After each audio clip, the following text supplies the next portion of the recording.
Baik hadirin, acara akan dilanjutkan dengan keynote oleh Bapak Menteri Agraria dan Tata Ruang, Kepala Badan Pertanahan Nasional Republik Indonesia.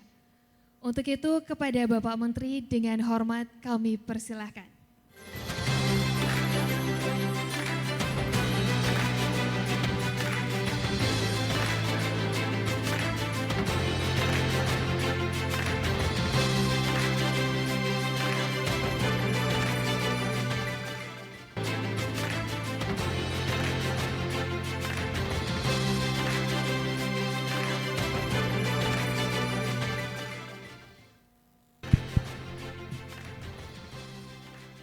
Assalamualaikum warahmatullahi wabarakatuh. Salam sejahtera, salam, namo buddhaya, salam kebajikan, santi santi om. Om Swastiastu. Yang kami hormati Pak Gubernur Bali atau yang diwakili Pak Staf Ahli Bidang Hukum, Politik dan Pemerintahan Bapak Cok Bagus Pemayun. Yang kami hormati Ketua Umum MASKI, Masyarakat Survei Kadastral Indonesia, Pak Laudi Ratrianto, Pak Ketua Panitia Munas yang kami hormati, Ketua Ikatan Survei Indonesia, Pak Muhammad Maskur, dan Bapak-Bapak sekalian yang kami hormati, Pak Kanwil, kemudian Bapak dari ATR BPN, Pak Virgo, yang kami hormati. Saya mohon maaf datang telat tidak tepat waktu pas opening ceremony tadi, pembukaan, karena resiko penerbangan. Rupanya ekonomi sudah sangat pulih kembali sehingga penerbangan sangat padat, sehingga kami mencari tiket agak dadakan, mengubah penerbangan dari pagi menjadi siang, ternyata sulit sekali. Pertama-tama kami ingin mengucapkan selamat dulu untuk melaksanakan Munas.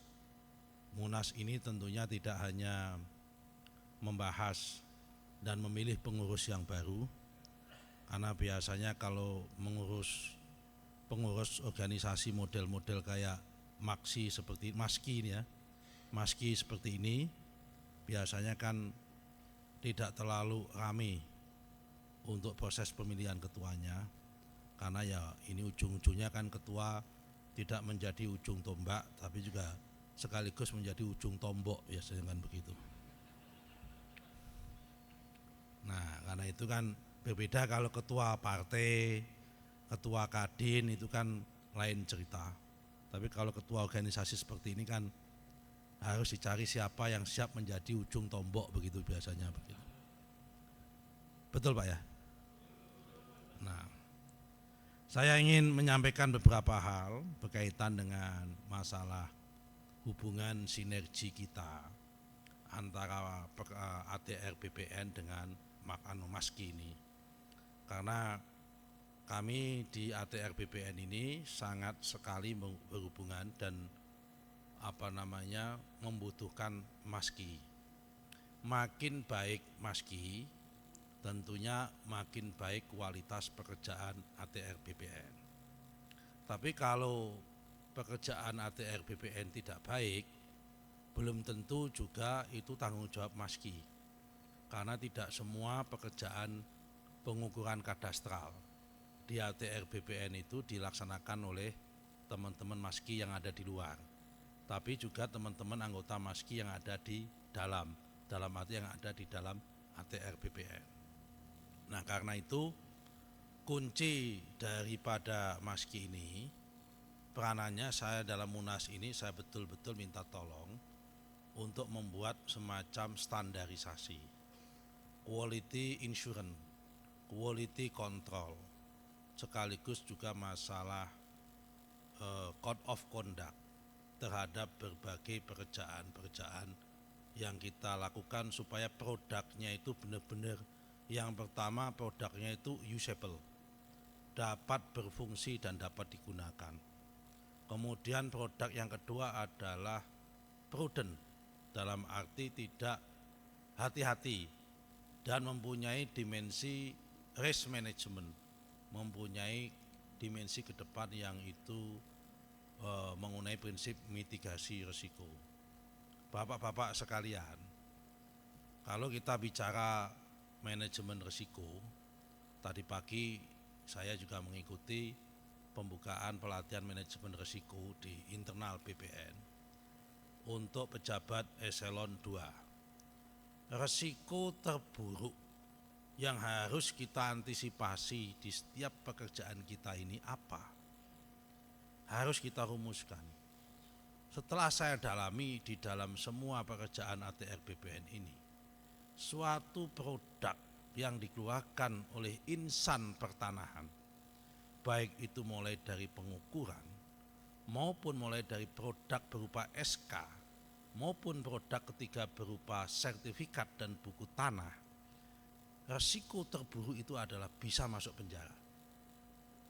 Jadi ketika bapak-bapak menandatangani PBT, peta bidang tanah, yang itu adalah hasil olahan kadastral daripada bapak-bapak maski ini, baik maski yang ada di dalam BPN yang pakai seragam BPN maupun maski yang seragamnya seragam di luar yang bergerak di bidang di swasta di 204 KJSB ini, ketika kita tanda tangan produknya itu harus siap-siap diperiksa dan siap-siap masuk penjara.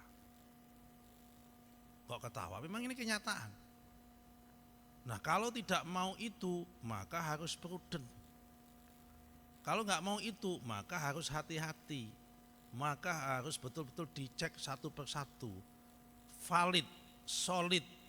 Kalau dalam bahasa ngajinya soreh. Soreh itu sesuai betul. Nah, jangan sampai ada penyimpangan sedikit pun. Nah, kita pernah awal-awal saya jadi menteri dihebohkan dengan adanya fenomena pagar laut. Tidak mungkin terjadi peristiwa pagar laut itu kalau tidak ada peranan anggota maski. Bagaimana laut kemudian dijadikan PBT dengan cara metodologi apapun dan akal sehat apapun, waktu itu saya mengatakan tidak bisa diterima. Meskipun alasannya dulu ini. Kalau itu anggota maskinya ngukurnya pada waktu dulu, itu masuk akal. Kenapa fakta masa lalu dihadirkan untuk melakukan aktivitas hari ini? Nah, itu adalah sebuah cara berpikir yang ahistoris. Nah, ini yang menurut saya tidak bisa ditolerir, yang model-model semacam itu. Dan kecenderungan godaan-godaan semacam itu pasti akan terus-menerus akan terus-menerus datang. Kenapa ya? Karena memang ini pertarungan sumber daya, bapak-bapak sekalian. Sehingga bapak-bapak ini, anggota maski dan saudara-saudara dan ibu-ibu ini jangan sampai kemudian dijadikan alat dan dijadikan instrumen oleh kekuatan-kekuatan yang sedang memperebutkan sumber daya tanah di Indonesia dengan cara yang tidak fair, dengan cara yang tidak transparan, dan dengan cara yang tidak baik. Tidak mungkin. Kenapa? Karena manusianya nambah. Berarti apa? Berarti demandnya nambah terhadap tanah ini. Sementara sumber daya yang tidak bisa dibuat oleh manusia adalah tanah dan air. Manusia dengan teknologi apapun itu bisa membuat apapun. Tapi manusia tidak bisa membuat tanah. Manusia tidak bisa membuat air. Manusia tidak bisa membuat udara. Merekayasa datangnya udara bisa. Merekayasa datangnya air bisa. Tapi membuat udara, membuat tanah, membuat air tidak bisa. Itu sudah hukum alam. Bapak-bapak agama apapun, terutama yang agama samawi, pasti meyakini itu semua. Tetapi saudara-saudara sekalian, karena ini adalah kekuatan, dalam arti ada pertarungan sumber daya, maka mau nggak mau dia membutuhkan instrumen. Dan instrumen pertama kali yang dibutuhkan ada dua. Pertama adalah instrumen pengambil keputusan, dalam arti orang BPN. Instrumen kedua adalah pelaksana pengambil keputusan. Bagian dari pernik-pernik itu salah satunya adalah maski di pintu awalnya. Jadi kalau kita ngomong, saudara-saudara sekalian, tentang mafia tanah katakanlah, yang bahasa ngetepnya, meskipun saya kurang suka dengan istilah itu. Tapi kalau kita bicara kejahatan pertanahan, itu pasti dimulai dari kegiatan pengukuran. Dan karena apa? Ujung-ujungnya yang direbut oleh kejahatan ini hanya dua. Pertama adalah fisik, yang kedua adalah surat pengakuan dari dimensi legal. Fisik tidak mungkin terjadi kalau tidak ada rekayasa dari para pemain lapangan. Pemain lapangnya itu siapa? Ya anggota Maski. Baik anggota Maski yang di dalam internal BPN maupun yang di luar BPN, yang kemudian dicap oleh BPN. Kan pekerjaannya Maski kan dicap, distempel oleh Pak Vigo kan ini. Jadi semua menggunakan itu. Yang nomor dua adalah kemudian merekayasa pengakuan. Nah, rekayasa pengakuan inilah tempatnya Pak Kanwil yang disebut dengan dokumen yuridis, dokumen legal, dokumen historis. Ini adalah klaim masalah pengakuan. Tapi klaim pengakuan maupun klaim yuridis, mau klaim historis, mau bercerita apapun tidak akan bisa terjadi kalau fisiknya solid. Kalau mengatakan bisa ya bisa, mengatakan tidak ya tidak. Nah karena itu Bapak-bapak sekalian, saya mempunyai harapan penting dan harapan besar. Kenapa dalam acara Maski ini saya diyakinkan oleh Pak Vigo, kenapa saya harus hadir dan penting di sini. Karena saya harus bicara ini di depan ini untuk menyampaikan kepada Bapak-bapak sekalian, Bapak-bapak adalah mitra strategis ATR BPN. Karena Bapak-bapak adalah mitra strategis BPN, ATR BPN, maka Bapak-bapak saya ajak bersama-sama untuk membenahi dan memperbaiki manajemen land tenure dan manajemen administrasi pertanahan yang mau dikatakan meskipun dirasa sudah baik, tapi masih menyimpan dan menyisakan banyak tumpukan masalah. Salah satu masalah itu adalah masalah tumpang tindih, masalah KW 456. Tidak mungkin ada satu objek, dua objek kalau tidak ada satu yang salah, satu yang tidak proper, atau satu yang tidak tidak compliant. Karena ini adalah hukum IPA. Tanah ini ilmu IPA, karena itu teknik geodesi maupun ilmu pengukuran itu adalah rumpun teknik. Dan salah satu syarat untuk masuk Fakultas Teknik Geodesi adalah anak IPA. Bukan anak IPS kayak saya. Kalau saya dari TK IPS, sebetulnya nggak begitu paham dunia ini saya.